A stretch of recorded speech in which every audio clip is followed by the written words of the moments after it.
ani bar kana ajaa'ibu jechuudha. Ani kana ajaa'ibu gaafa biyyaa baatu kaayyoon kee maali? Gaafa biyyaa baatu maaliif biyyaa baate? Argatanii jirtan viidiyoo kana jechuudha. Obboleettiin keenya kun kan isiin dhayaa jirtu kun haadha namaati. Obboleettii tiyya ka ati dhayaa jirtu kun haadha namaati bar. Kana beeyta haadha namaa dadhabduu kursii irra teettu amaanaa sitti kenname qabiidhaaf amaanaa sitti kenname dhayaa jirtaa jechuudhaati. Ijoolleen keenya jechuudha. Isinis badii hedduu qabdan jechuudha. Jarabichaa miti ka isinitti balleessaa jiru. Isinis badii hedduu qabdan. Isiin kun isaan fillafiititti isaan ija isaanii afotti waan kana hin hojjettu. Waan kana isaan duuba hojjetaa jirti. Isinii galee garuu ati isaan nan argan isaan mana hin jiran yookaan isaan isii bira hin jiran jettee waan kana raawwachuu dandeetta. Habiibtii tiyya haga yeroo si bira jiranii caalaa isaan akka quba si qaban beeytaa? Haga yeroo qaamaan si bira jiranii caalaa akka isaan si tooyatan akka isaan si hordofan sirriitti tolchitee beekuu qabda. Yoo isaan sin tooyanne ta'e hoo yoo si too'achuu iyyuu baatanoo maal jettee nama guddaa haadhatee yookaan akka hootee nama sii ta'u ati akkamitti dhoofta? Ati haadhatee sarraatanyaan takka hojjettuun takka yoo dhoofte haadhatee ati garaan keessi danda'a? Garaan keessi danda'a? Ati akkamitti haadha namaa mataa keessa dhoofta? Eenyuyyuu haadha ofii mataa keessa akka dhayamtuu miti. Akka kalaamni takka kalaamni badaa isiin jedhamu eenyuyyuu hin barbaadu. Warri kun osoo si arge ilmaan haadha kanaa odoo si arganii zariin haadha kanaa odoo si arganii atiif haati keetis akka wal agarre si godhan jechuudha.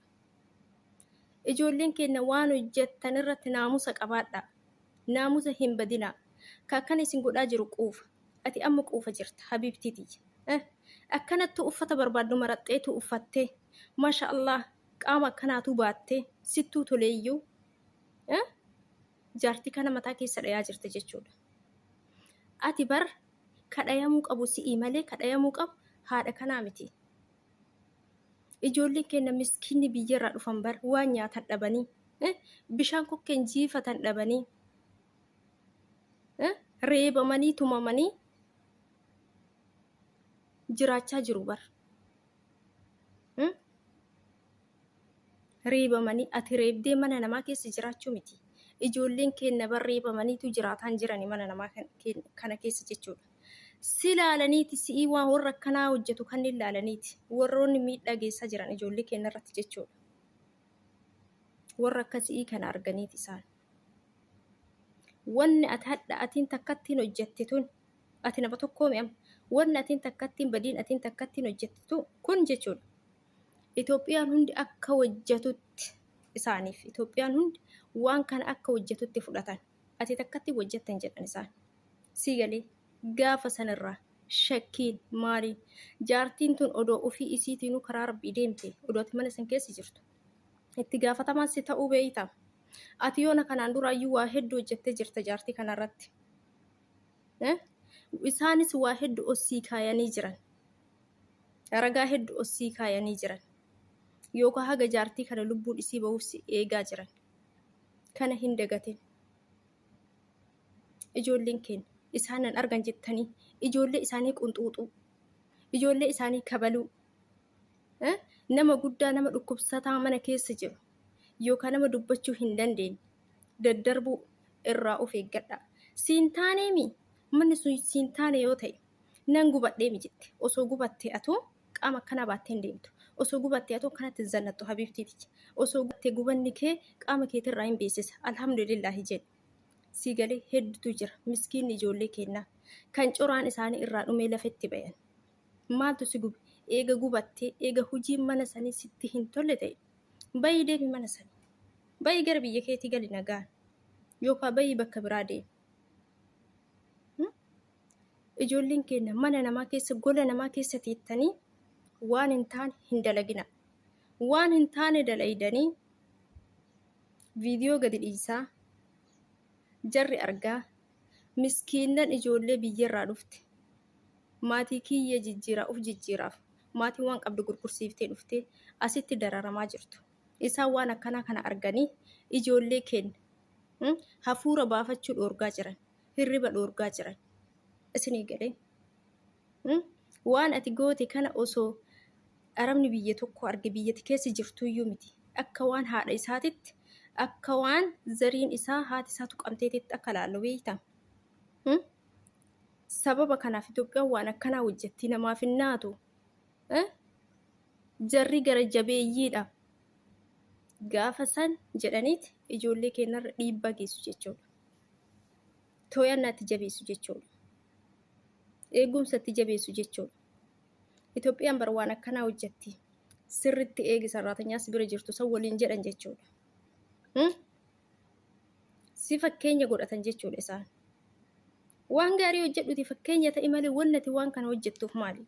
Yoo ka gadi ba'e sagalee naa ta'a jedhi dadhabee nama kana nama guddaa sirriidha. Namni guddaa fi daa'imni tokkodha. Ergatti seentee hojii kiyya jettee danda'uudha qabda. Inni kun immoo amaanaa sitti kennamedha. Sanirrattuu immoo ati akkanattuu isiidha yaa mazmuurii amantii banatteeti. Inni kun sirriidha wannati gochaa jirtu. Sirrii mita bifti wrong. Kanaaf ijoolleen keenya dadhabdanii waan barbaadan isin godhanii isinitti haa ulfaatu isinitti haa jabaatu taa'uu isin haa dhoorgani. Harka keessaniin nama guddaa isaanii mana jiru, nama dadhabaa isaanii mana jiru, nama dhukkubsataa isaanii mana jiru. Yookaan ani himatu jettanii yookaan danda'e waan an godhu jettanii kottee keessaniin ittiin taffisinaan isiniin jedha. Hattaa nama guddaa dadhaban kan yookaan baambursii uumama jijjiiruu jiraame yeroo sanuu isin daddarbitan taanaan isaan keessattuu jechuudha. Hojii ati hojjettu qulqullina ati hojjettu caalaa qulqullina ati hojjettu caalaa sii galee wanni isaan irratti xiyyeeffatan tokkoffaa daa'imman irratti jechuudha. Sinii galee daa'imman sirritti eegan jechuudha. Wantoota ati hin beekne waan garagaraati daa'imman isaanii sirritti eeggatu.